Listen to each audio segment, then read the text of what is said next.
Right, well, the United States Justice Department this week announced a settlement deal of over $1 billion with Swiss-Anglo Mining Company Glencore after the company agreed to plead guilty in two separate criminal cases. According to the U.S. Attorney General, the cases represent the largest criminal enforcement action to date for a commodity price manipulation conspiracy in oil markets.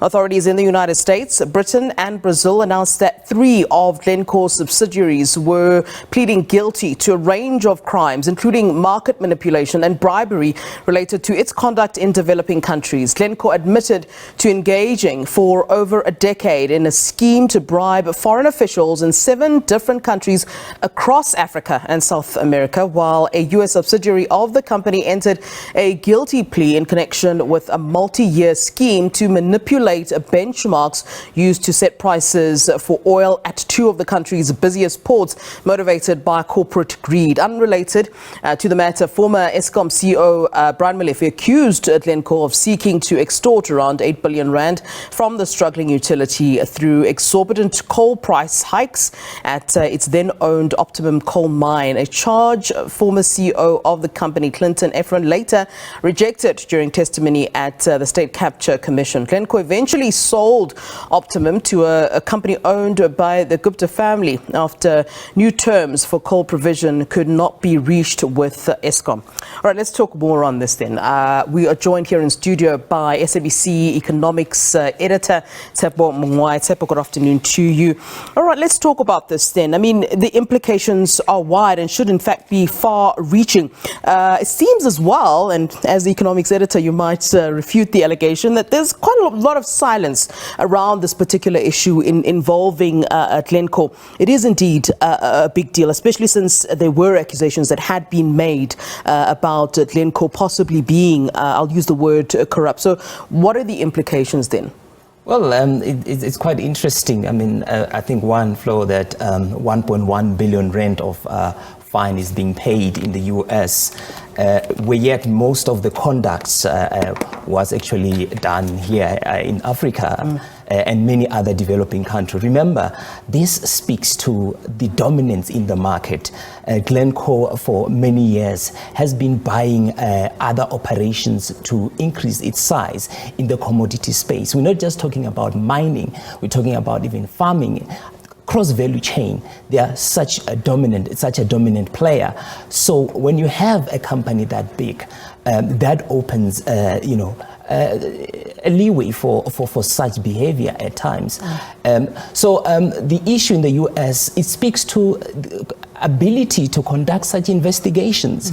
They had a competency to conduct such investigations, and eventually they were able to expose this. And this is some of the things that in many developing countries we are aware of.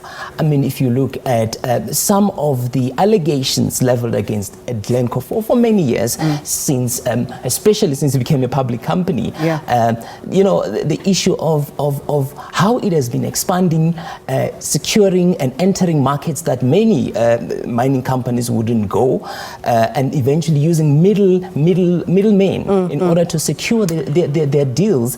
And one of the issues that the U.S. Justice Department mentioned was that they were actually using this middlemen to pay bribes. Yeah, I mean, I want to take you up on this issue where you're saying that, the U.S. had the ability, the capability to conduct such investigations. But I wouldn't say that South Africa doesn't have those capabilities. Look, we had an entire commission where this could have actually been set out. I'll bring up his name. Molefe came up, said, listen, there is a problem here with Glencore. They did attempt to bribe. Someone else later said, no, that didn't actually happen. What was wrong with actually doing what you're saying now, where it could have been investigated and further looked into? Now, it's a little bit embarrassing that it took the US to say, actually, this did happen. There was bribery, there was corruption, and in fact, it did happen in Africa. And one has to assume that when they say it's happened in Africa, it's happened in South Africa. So what stopped such a huge commission that, went on for years from being able to verify whether or not the allegations were true? I think it's a good opportunity for South Africa to follow on those footsteps. I'm sure there are a lot of leads that can be, followed from that report. What was quite interesting for me is that they always mention 7 African countries. There was no explicit mentioning of South Africa. I haven't gone through that report, but I haven't seen it. The only countries that even the US mentioned was Brazil, DRC, and I think Nigeria. One gets quite curious to find out, where does that put South Africa? But I'm sure, and I have no doubt that it's somewhere there. It's been mentioned. So, and they're mentioning that they are working very closely with the authorities in those 7 jurisdictions, and that the directors were found liable will be prosecuted. It would be strange if they had been corrupt in many other countries, but then chose to toe the line in South Africa, wouldn't it? And why would they then have chosen to toe the line in South Africa if now they are themselves admitting that they did certain wrong things in different other countries? I think in South Africa, the point of reference is the state capture, where their names appeared in terms of how they purchased optimum coal, and that's as far as we know. But surely, it can be innocent. That for example, former Transnet CEO mentioned that although he has a case of his own to answer, mentioned that they were found to have bought optimum coal without conducting proper due diligence. They had locked themselves. And in fact, what's interesting is in many other countries, they were found to have mentioned the same thing, that the reason why there were certain things that were found unwanting, or for example, certain conducts that were more corrupt, they would say, well, we found this company like this. These are legacy issues, and we are trying to deal with them, because one of their main expansion was to acquire existing companies. So they bought optimum coal. They had found themselves in a 5-year contract with no escalation in terms of the coal, the price of coal that they were going to sell to Eskom.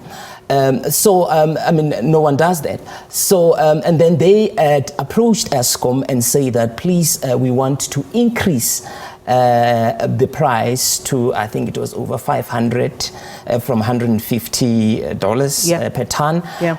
That's based on what evidence that was given by former CEO Brian Molefe.